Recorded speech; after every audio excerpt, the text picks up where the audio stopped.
So Jim, trip to Dover Athletic this weekend, obviously after the postponement against Maidenhead last weekend gone. How have your side used that time to recuperate from what was a quick turnaround? Well, you can't do nothing about the weather. You know, it's affecting the whole country at the minute, so sometimes these things happen. You're in the hands of the gods, and as it was, the pitch wasn't playable, so we weren't the only one. I think the majority of the league was off, so we used that time for, you know, we trained on the Saturday, but we've had to give them a little bit of recovery to certain players as well, coming off the back of a long journey to Eastleigh on the Tuesday, and Dorking before that as well. It was a hectic time, and we did pick up a couple of injuries, and there was a little bit of illness. So, you know, in that respect, it was, you know, okay, because it gives the time the players need to recover a little bit longer. So we've had a good week now. You know, we're ready for our next challenge, which is Dover away. With the game being off, you know, we get time to recover, as I say, and get rid of some of these bumps and bruises and little niggles that we've picked up over the previous couple of weeks. So in that regard, it's been quite positive. We've still got 1 or 2 in the camp, but we're looking okay, and we're ready for the challenge that lies ahead of Dover. Obviously, as Dover next, you would have been watching them midweek at Barry. What have you made of Dover this season? And obviously, when we played them at Mill Farm as well, you'd have seen them then.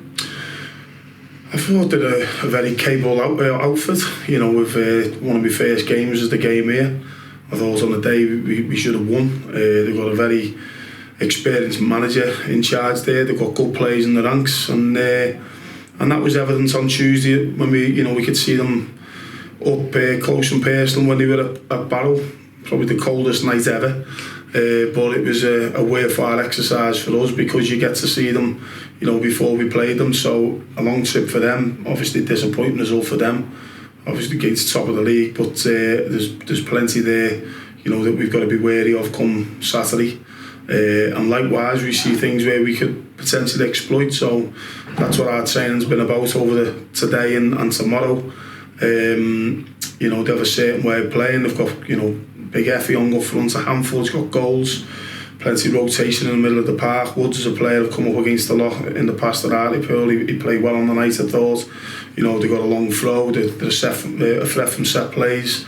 So they've got good things, you know, to the game, and you can see by the results that they've been having that they're a capable outfit, and they're in and around the top half, and probably looking to kick on, certainly being at home. From our point of view, you know, our performances have been okay of late. You know, we're scoring goals, we're just getting undone with some uncharacteristic mistakes, if you like, with certain individuals. But we're a capable outfit ourselves. You know, we've got belief, there's a good spirit, the lads are working hard, all the stats with regards to how they're training, all the fitness, all that, all good. Can't ask any more. Performances wise, we're pretty pleased.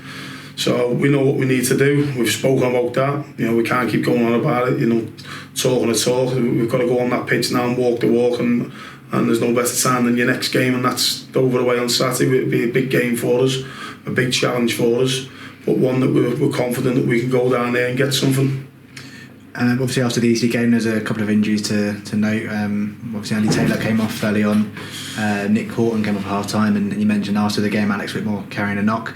Can you give us a status update on those three ahead of the weekend? Yeah, Taylor's done a little bit today, so that's pleasing. Nick, we know where we're at with Nick. It's a similar situation to Philly. We've got this ongoing hernia type injury. Not so much in Nick's case, but you know, we're managing them. We're managing the training load. You know, Nick is a key player at the moment. He's a player in form, so we've not done much with him. So it is a case of wrapping him up at the moment.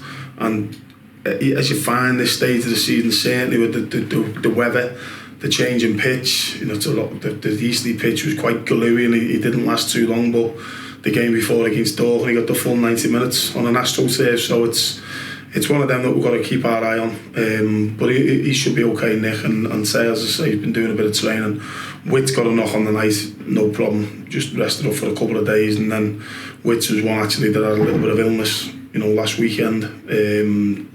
Trained Saturday morning, dropped out, so you know, that in hindsight, good job it wasn't during the game, because he's another key player for us. But we're looking okay. There's one or two, obviously we've still got the long term one of James Montgomery, There's one or two been nursed knocks through the week, and as I say, it's give us that opportunity to try and get some recovery into them, get some treatments into them, to make sure that we get them all far and fit and well, because of the games coming up. Not just this one, that we suddenly go into Tuesday against Notts County, the following Saturday in the Cup, and then it's going to be relentless from now to the end of the season. So we need everyone physically and mentally right. So that little opportunity of a missed weekend there, where we'll have to pick it up later on in the season, it just gives us that time to make sure we do what we needed to do with the players.